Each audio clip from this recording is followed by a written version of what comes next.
Escreve Marcos, capítulo 4, e leremos o versículo de número 41, meus irmãos, perdão, 41. E errado. Glória a Deus. Podemos ler, meus irmãos? Glória a Deus. E sentiram um grande temor e diziam uns aos outros: mas quem é este que até o vento e o mar lhe obedecem? Até aqui, irmãos. Meus irmãos, nesta noite, neste começo de noite, o Senhor colocou uma palavra no meu coração cuja falar sobre intimidade. Intimidade no vocabulário português significa relacionamento, ter intimidade com alguém. E dentro deste texto eu quero falar sobre intimidade. A Bíblia diz, meus irmãos, que quando Jesus estava na terra com seu ministério terreno, a Bíblia diz que Jesus, por onde ele passava, ele trazia consigo multidões. Multidões o seguiam. A Bíblia diz também que Jesus, ele formava discípulos. E a gente vai observar que dentro da história haviam 12 apóstolos que andavam com Jesus.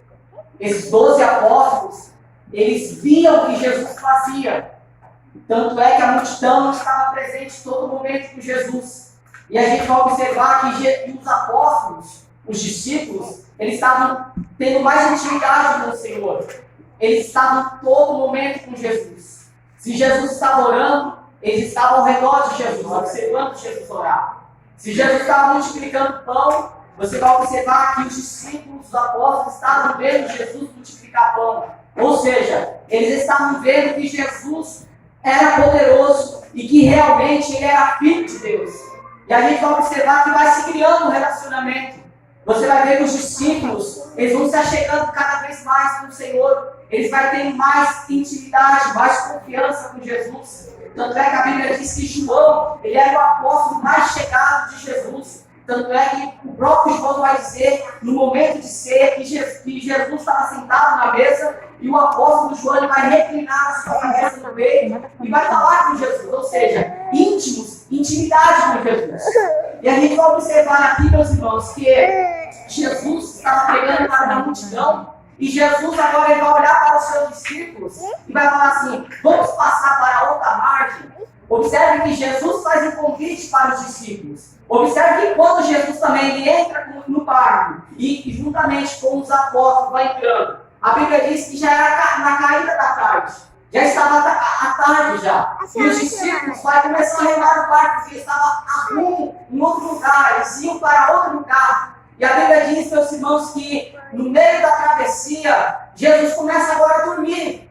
Jesus ele vai para a ponta do barco, ali havia uma almofada e Jesus começa ali a dormir. Só que observe que Jesus, ele não está no meio do barco, mas Jesus ele estava na ponta do barco, ou seja, ele estava na frente. E observe que começa agora a vir um vento oriental, um vento que vinha de frente e estava impedindo dos discípulos a chegar onde Jesus queria. Só que o interessante é que Jesus está dormindo. E esse vento, meus irmãos, ele começa a impedir o barco. E eles começam a remar mais forte. E a Bíblia diz que o vento fazia com que as ondas da água batessem no barco e caíam dentro do barco. E observe que Jesus estava no barco. Observe que eles estavam passando uma dificuldade, uma turbulência. Eu não sei qual é o seu momento nesta noite. Qual o seu procedimento? O que você está passando, enfrentando? Mas eu quero te informar que mesmo no silêncio, Jesus está no barco. O seu barco não vai afundar. Observe que aquele vento, aquela tempestade que jogava água para dentro do barco, era de propósito para quê? Para que o barco naufragasse. Só que onde Jesus está, o barco não naufraga. Vai continuar andando para frente. Observe que a gente passamos por situações difíceis e a gente não entendemos o propósito daquilo. Só que muitas das vezes, meus irmãos, a gente está orando, a gente está clamando a Deus e parece que o céu se fechou para a nossa oração. Parece, meu irmão Nivaldo, que a gente está orando e a gente não escuta mais a voz de Deus. Só que eu tenho uma informação para te dar esta noite. Jesus está no barco. Glória a Deus. O silêncio de Jesus é poderoso. O barco não vai afundar. Quem está no barco é Jesus. Jesus te trouxe aqui nesta noite para te dizer: não importa o que você passou 2020, 2021 é ano de mudança. É ano onde Deus vai te dar vitória. Só que observe que o vento estava empurrando. E os discípulos podiam fazer o quê? Vou acordar o mestre. Porque a gente entendemos do barco. A gente entendemos do mar. E agora a situação fugiu do nosso controle. O certo era o quê? Vamos acordar o mestre. Só que eu quero trazer uma reflexão contigo neste momento. Para Jesus estar no barco com 12 homens e Jesus dormir, é sinal que teve um silêncio dentro daquele barco. Ou seja, aqueles que eram íntimos de Jesus não tinham mais conversa com Jesus. E Jesus vai fazer o quê? Vou descansar. Observe que o Senhor fez de propósito.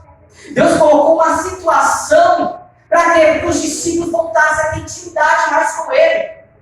Observe que eles estavam no barco com Jesus. Eles podiam acordar logo Jesus, porque eles sabiam que aquele negócio não era normal. Só que a Bíblia diz que eles jogavam a água para fora. E quanto mais jogava água para fora, a água entrava para dentro.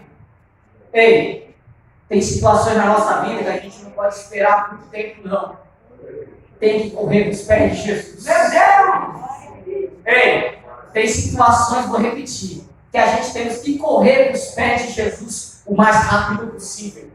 Observe que eles estavam querendo chegar a um caminho, a uma rota, só que a Bíblia diz que estavam sendo empurrados para trás. Só que Jesus estava no barco. Tem momentos, meus irmãos, que a gente parece que não consegue ir à frente porque tem algo nos impedindo de chegar à frente. Só que nesta noite, eu te chamo a tua atenção. Jesus está no barco, mas você tem chamado Jesus no teu barco? Sabemos que barco aqui a gente pode colocar várias colocações. Pode ser a sua vida nesta noite, pode ser a sua casa, pode ser a sua família.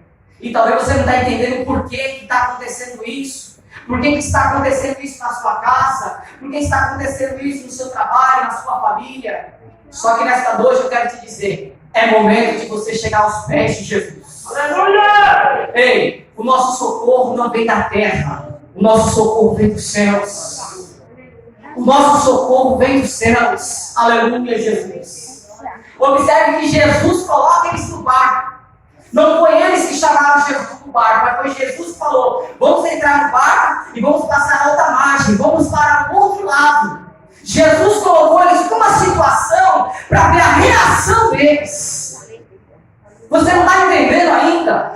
Você está nessa situação porque Jesus está esperando uma reação sua, para ver se você vai clamar novamente.